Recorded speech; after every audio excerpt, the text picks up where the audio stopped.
انس بن مالک نے کہا اسبرو، صبر کرو، برداشت سے کام لو، اس لیے کہ ہر آنے والا دور پچھلے کے دور سے بدتر ہوگا۔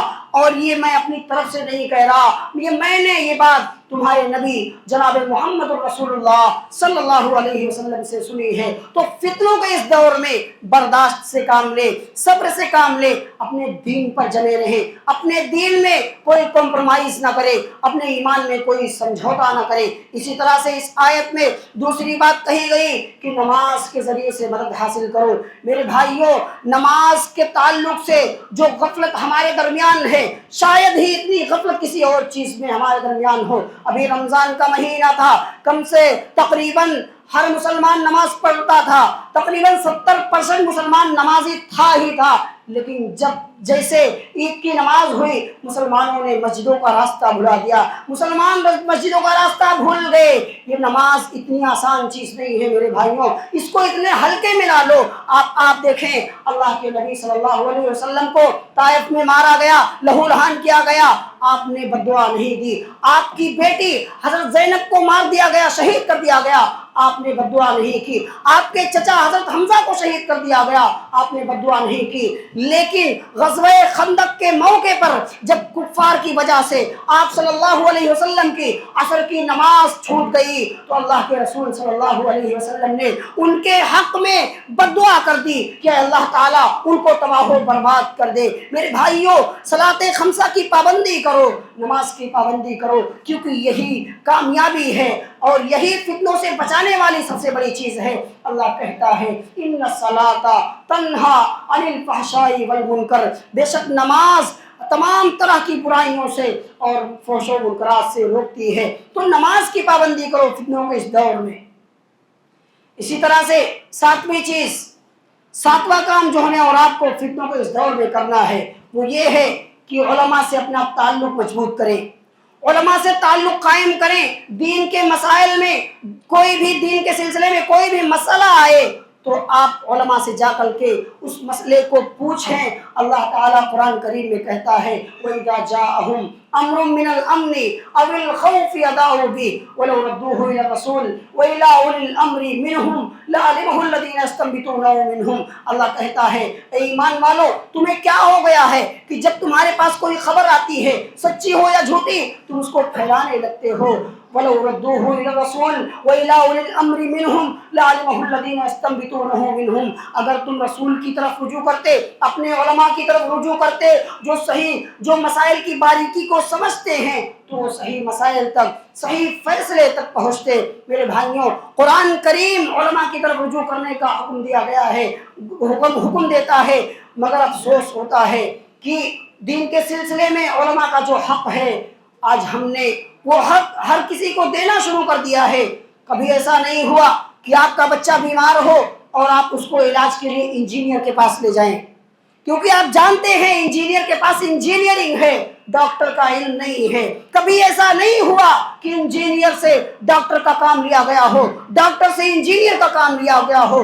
دین کا کام رہنمائی، دین علم کی رہنمائی کا کام علماء کا ہے۔ اس کام کو علماء سے ہی لو، اور جب یہ آپ اس کا حق دوسروں کو دیں گے تو آپ مسائل کے، فتنوں کے شکار ہو جائیں گے۔ اسی لیے آپ دیکھیں کہ ہمارے سلف صالحین جب بھی علم سیکھتے تھے، حدیث کو سیکھتے تھے تو کتابوں کی طرف رجوع نہیں کرتے تھے، کتابوں سے نہیں سیکھتے تھے، وہ اساتذہ سے سیکھتے تھے۔ ہمارے ہندوستان کے جو بڑے بڑے علماء گزرے ہیں انہوں نے بھی کتابوں کے ساتھ ساتھ اساتذہ کی رہنمائی میں علم حاصل کی ہے۔ کتابیں پڑھیے، کتابیں پڑھنی اچھی چیز ہے، لیکن آپ اگر بغیر اساتذہ کے کتابیں پڑھیں گے تو آپ بھٹکنے کا پورا چانس موجود ہے۔ اسی طرح سے آپ دیکھیں ہمارے سلف صالحین دین کے معاملے میں کتنی سختیاں کرتے تھے۔ وہ جب بھی دین حاصل کرتے تھے تو محدثین سے، ان سے حاصل کرتے تھے جن کے پاس شریعت کا علم ہو، علم دین ہو۔ آج چند کتابیں پڑھ کر کے ایک آدمی عالم بن جاتا ہے، چند کتابیں پڑھ کر کے فتویٰ دینے لگتا ہے۔ اگر چند کتابیں پڑھ کر کے کوئی مفتی بن جائے، کوئی علامہ بن جائے تو یہ جو بڑے بڑے دینی ادارے ہیں ان کو بند کر دینا چاہیے۔ یہ جو اساتذہ 10 سال تک محنت کرتے ہیں، طلبہ محنت کر کے پڑھتے ہیں، اس کی کوئی ضرورت نہیں ہے۔ ہر آدمی چند کتابیں پڑھے، 4 کتابیں پڑھے، علامہ بن جائے، مفتی بن جائے، مقرر بن جائے، تقریریں کرنے لگے، فتویٰ دینے لگے۔ میرے بھائیوں، علماء کا جو کام ہے، ہر ایک یہی کہتا ہے کہ دین کے مسائل کو حل کرنا یہ علماء کا کام ہے۔ ان کو علماء سے ہی سیکھو، دین کے مسائل کو لے جا کر کے علماء سے ہی پوچھو۔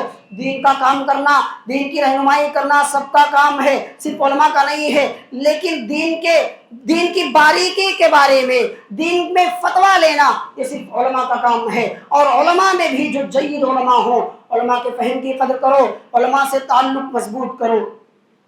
تو یہ 7واں کام ہمیں اور آپ کو فتنوں کو اس دور میں کرنا ہے۔ میرے بھائیوں، آخری چیز بیان کر کے میں اپنی بات ختم کرتا ہوں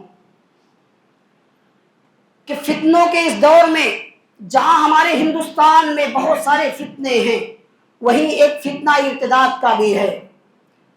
خاص طور سے میں اپنی ماؤں اور بہنوں سے، خواتین اسلام سے میں مخاطب ہوں کہ جہاں ہمارے ہندوستان میں بہت سارے فتنے ہیں، وہیں ایک بہت بڑا فتنہ، اور میں کہتا ہوں سب سے بڑا فتنہ ارتداد کا فتنہ ہے۔ ارتداد کا مطلب ہوتا ہے دین سے پھر جانا، اسلام لانے کے بعد اسلام سے نکل جانا۔ یہ فتنہ ہمارے ہندوستان میں سر چڑھ کر کے بول رہا ہے۔ آئے دن سوشل میڈیا پر آپ دیکھتے ہیں، میڈیا کی رپورٹ ہے کہ ہمارے ہندوستان میں بہت ساری مسلم بچیاں، بہت ساری مسلم بہنیں غیروں کے ساتھ شادیاں کر کے اپنے دین کا، اپنے ایمان کا سودا کر رہی ہیں۔ یہ ایمان اتنی ہلکی چیز نہیں ہے میری بہنوں، یہ ایمان اتنی آسان چیز نہیں ہے۔ اسی ایمان کے لیے بلال تپتی ریت پر لیٹ گئے، اسی ایمان کے لیے سمیہ نے شہادت دی تھی، اسی ایمان کے لیے حضرت حمزہ کو شہید کیا گیا، اسی ایمان کے لیے حضرت خبیب سولی پر لٹک گئے۔ یہ ایمان اتنی آسان چیز نہیں ہے۔ اور ایک بات یاد رکھو، کل قیامت کے دن آپ کے پاس زمین بھر کے سونا ہو لیکن آپ کے پاس ایمان نہیں ہو تو کوئی فائدہ وہاں پہنچنے والا نہیں ہے۔ اللہ تعالیٰ کہتا ہے ان الذین کفروا وماتوا وهم کفار فلن يقبل من احدهم ملء الارض ذهبا ولو افتدى به۔ اللہ کہتا ہے کہ جب جو لوگ انتقال کر گئے، جو لوگ مر گئے، اگر وہ ایمان نہیں لائے، مسلمان نہیں تھے، تو کل وہ قیامت کے دن احد پہاڑ کے برابر بھی سونا اللہ کی بارگاہ میں خرچ کر دیں تو بھی قبول نہیں کیا جائے گا۔ میری بہنوں، یہ دین اتنی آسان چیز نہیں ہے۔ اپنے آپ کو فتنوں سے، اس فتنے سے بچانے کے لیے صحابیات کی سیرت کا مطالعہ کریں۔ جب آپ صحابیات کی سیرت کا مطالعہ کریں گے تو آپ دیکھیں گے کہ صحابیات نے کس طرح سے اپنے دین کی حفاظت کی ہے۔ حضرت سمیہ رضی اللہ تعالی عنہ کا واقعہ میں آپ کو بتاؤں۔ حضرت سمیہ رضی اللہ تعالی عنہ کو ایمان لانے کی وجہ سے ابو جہل نے 2 اونٹوں کے ساتھ باندھ دیا۔ حضرت سمیہ کے پاس آتا ہے نیزہ لے کر کے اور کہتا ہے سمیہ ابھی بھی وقت ہے، اپنے دین سے پھر جا، اپنی جان بچا لے۔ سمیہ کہتی ہے کس بات سے پھر جاؤں؟ کہتا ہے اے سمیہ تو جانتی نہیں ہے آج تیرا کیا انجام ہونے والا ہے؟ کہتی ہے ابو جہل میرے انجام کو کہتا ہے، تو اپنے انجام کے بارے میں سوچ، میں تو اپنے رب کے وعدے پر جنت دیکھ رہی ہوں۔ یہ چند لمحے کی زندگی ہے، یہ یوں ہی پریشانیوں میں گزر جائے گی۔ اس زندگی کے بارے میں سوچ جس زندگی کے بارے میں کوئی فنا نہیں ہے، جو زندگی ہمیشہ باقی رہنے والی ہے۔ ابو جہل کو غصہ آتا ہے۔ ابو جہل نیزہ لے کر کے سمیہ کے 2 ٹکڑے کر دیتا ہے، شہید ہو جاتی ہیں لیکن ایمان کا سودا نہیں کرتی ہیں۔ ام سلیم کا واقعہ آپ دیکھیں۔ ام سلیم کے شوہر حضرت انس بن مالک کے والد مالک بن نضر کا انتقال جب ہو جاتا ہے تو ابو طلحہ انصاری ابھی جو مسلمان نہیں ہوئے تھے، ابو طلحہ ام سلیم کے پاس نکاح کا پیغام بھیجتے ہیں۔ ابو طلحہ انصاری اپنی قوم کے سرداروں میں سے تھے۔ ابو طلحہ انصاری نکاح کا پیغام بھیجتے ہیں۔ ام سلیم کہتی ہیں اے ابو طلحہ آپ نوجوان ہیں، حسین ہیں، آپ قوم کے سردار ہیں، لیکن پھر بھی میں آپ سے نکاح نہیں کر سکتی، اس لیے کہ آپ کافر ہو، میں مسلمان ہوں، اور کافر اور ایک مسلم ایک نہیں ہو سکتے۔ اگر آپ ایمان لے آئیں، اگر آپ مسلمان ہو جائیں تو میں آپ سے نکاح کرنے کے لیے تیار ہوں۔ ابو طلحہ انصاری مسلمان ہو جاتے ہیں۔ ام سلیم یہی مہر ہوتا ہے، ام سلیم اسی مہر کے بدلے ان سے نکاح کر لیتی ہیں۔ تو میرے بھائیوں، میری بہنوں، یہ ایمان اتنی آسان چیز نہیں ہے، اس ایمان کی حفاظت کریں، یہ ایمان بہت بڑی چیز ہے، ایمان بہت قیمتی ہے۔ آخر میں اللہ رب العالمین سے دعا ہے، بار الہ تو فتنے کا یہ دور ہے، فتنوں کو اس دور میں ہمارے ایمان کی حفاظت فرما۔ بار الہ تو فتنوں کے اس دور میں ہمیں اس دین پر چلا جو دین تو نے اپنے نبی کو، تیرے نبی نے صحابہ کو، صحابہ نے تابعین کو اس طرح سے ہوتا ہوا ہم تک پہنچا۔ بار الہ تو ہمارے مسلمان بھائیوں کی حفاظت فرما۔ دنیا کے جس بھی خطے میں، جس بھی گوشے میں ہمارے مسلمان بھائی پریشان ہیں، ستائے جا رہے ہیں، مظلوم ہیں، بار الہ تو ان کی حفاظت فرما۔ بار الہ ظالموں کو ہدایت دے یا ان کے انجام تک پہنچا دے۔ بار الہ ہمارے ملک کے امن و چین کی حفاظت فرما۔ بار الہ ہمارے مسجد و مدارس کی حفاظت فرما۔ بار الہ ہم میں جو بیمار ہیں ان کی بیماری کو دور فرما دے، انہیں شفائے کاملہ عاجلہ عطا فرما۔ بار الہ ہم میں جو انتقال کر گئے ہیں ان کی مغفرت فرما، ان کے پسماندگان کو صبر جمیل عطا فرما۔ بار الہ ہم میں جو پریشان ہیں ان کی پریشانیوں کو دور کر دے۔ بار الہ ہم میں جو قرض تلے دبے ہوئے ہیں ان کی قرض کی ادائیگی کو آسان کر دے۔ بار الہ تو جب تک ہمیں اس دنیا میں رکھ، ایمان و اسلام پر رکھ، خاتمہ ہمارا ایمان پر ہو۔ آمین۔ تقبل یا رب العالمین۔ بارک اللہ لنا ولکم فی القرآن العظیم ونفعنی وإیاکم بما فیہ من الآیات والذکر الحکیم، انہ تعالی جواد کریم ملک بر رؤوف رحیم۔